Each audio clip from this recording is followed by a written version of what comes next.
गुरुजी, अगर जैसे आपने विद्यार्थियों को लेके कहा, अगर मैं बिल्कुल इसी उसमें बात करूँ अब रिश्तों की, जैसे हम देख रहे हैं कि आजकल रिश्ते बड़े खोखले हो गए हैं गुरुजी। हम इतनी खबर सुनते हैं कि पत्नियां अपने पतियों को मार दे रही हैं और किसी और के साथ शादी कर ले रही हैं, बच्चों को छोड़ दे रही हैं। मतलब रिश्ते पूरी तरह एक पति पत्नी का रिश्ता है, जिसे किसी समय पे गुरुजी कहा जाता था कि इससे पवित्र रिश्ता और इससे मजबूत रिश्ता कुछ है ही नहीं, जिस पर आज के समय में तो भरोसा नहीं रह गया, क्योंकि पति डरे हुए हैं। क्योंकि अब पहले क्या होता था कि पति मारते थे, पति कुकर में उबाल दिया करते थे, पति रसोइयों में जला दिया करते थे।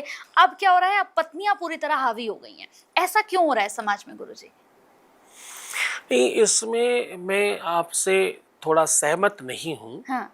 मुझे ऐसा लगता है कि इस बात को जितनी शीघ्रता से हो सके हमको बोलना बंद करना होगा।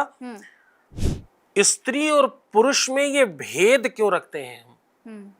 स्त्री अलग है और पुरुष अलग है, ये बड़ा है ये छोटा है। बड़ा छोटा है ही नहीं, स्त्री और पुरुष दोनों मिलके ही एक हो सकते हैं। आप कभी भी किसी भी डब्बे का ढक्कन के बगैर उसकी क्या वैल्यू है? बिल्कुल। किसी भी गाड़ी में सब कुछ है, एक टायर नहीं है, एक पहिया नहीं है, चल जाएगी कितने करोड़ की हो। हर हर पार्ट की, हर छोटे छोटे पुर्जे की भी बड़ी अहमियत है। बस जब तक हम उसे उसकी औकात न दिखाएं। ये बहुत गलत होने लग गया, ये गलत चर्चा चल पड़ी कि पुरुष बड़ा है कि महिला। जीवन रूपी गाड़ी के नर नारी दो पहिए, दोनों एक ही गाड़ी के पहिए हैं। अब राइट वाला अच्छा है, लेफ्ट वाला बुरा है, लेफ्ट वाला अच्छा है, राइट वाला बुरा है, ये एकदम गलत सोच है, गलत सोच और निर्माण है। चाहे पुरुष गलत करे वो भी पूर्णतः गलत है, और स्त्री कुछ गलत करे वो भी पूर्णतः गलत है। दोनों बहुत निंदनीय है, ऐसा नहीं होना चाहिए। और कदाचित कोई एक कर जाए तो ये धारणा नहीं बनानी चाहिए, बेटियां तो ऐसा कर ही नहीं सकती कभी। कदाचित हो सकता है, नहीं पता उस पर परिस्थिति का, उस स्थिति का क्या हो रहा है।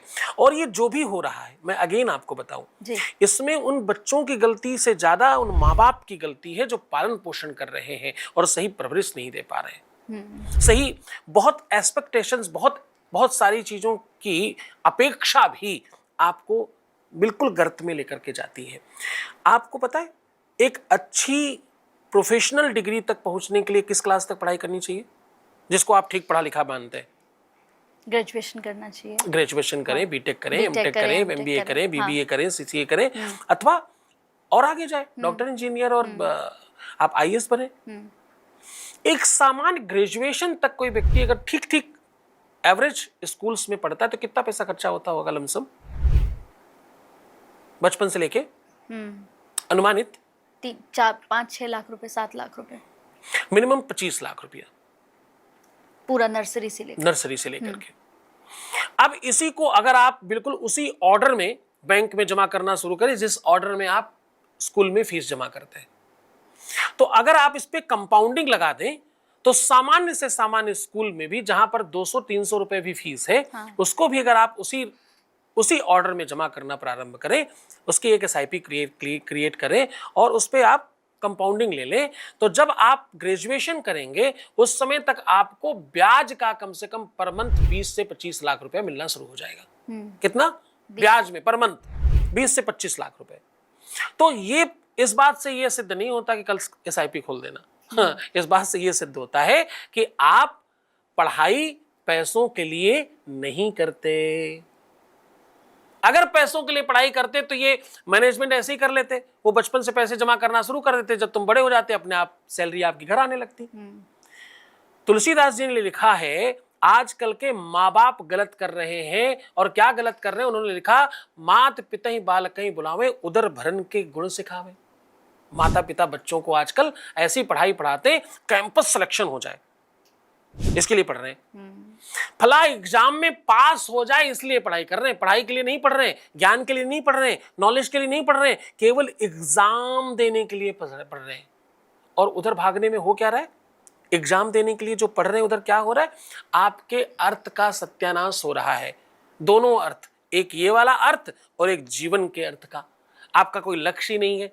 आज आप सरकारी टीचर के लिए भी लगे हैं, आप बैंक के अधिकारी के लिए भी लगे पड़े हैं, आप गांव में ग्राम विकास अधिकारी बनने के लिए भी आप लगे हैं लाइन में, आपका कोई दिशा नहीं, आप अंधी दौड़ भाग रहे हैं, बिल्कुल दिशाहीन भाग रहे हैं।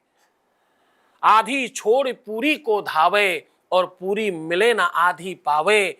इसी कारण से इस देश में 99% लोग असमर्थ हैं, 99% लोग असफल हैं, 99% लोग गरीब हैं, 99% लोग असहाय हैं, 99% लोग परेशान हैं और कुछ नहीं पा रहे हैं। उसका समस्त कारण मात्र इतना सा ही है, ये ठीक हो जाए, सब ठीक हो जाएगा।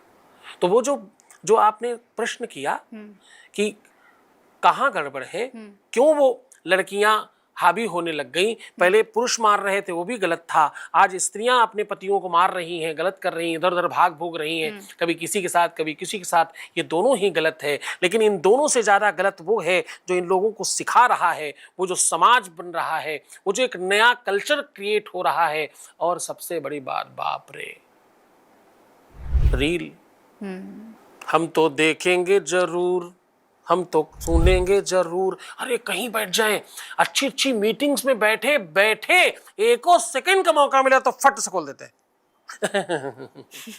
आप सोच कर देखिए, विचार करके देखिए, किधर भाग रहे हैं हम। ऐसा क्या ही है, वो फोन नहीं हो गया, फोन का password, personal time, personal space, ये सब है क्या?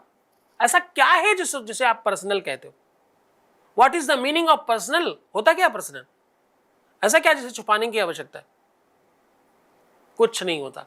ये सब सत्यानाशी के साधन है। किसके साधन है? सत्यानाशी।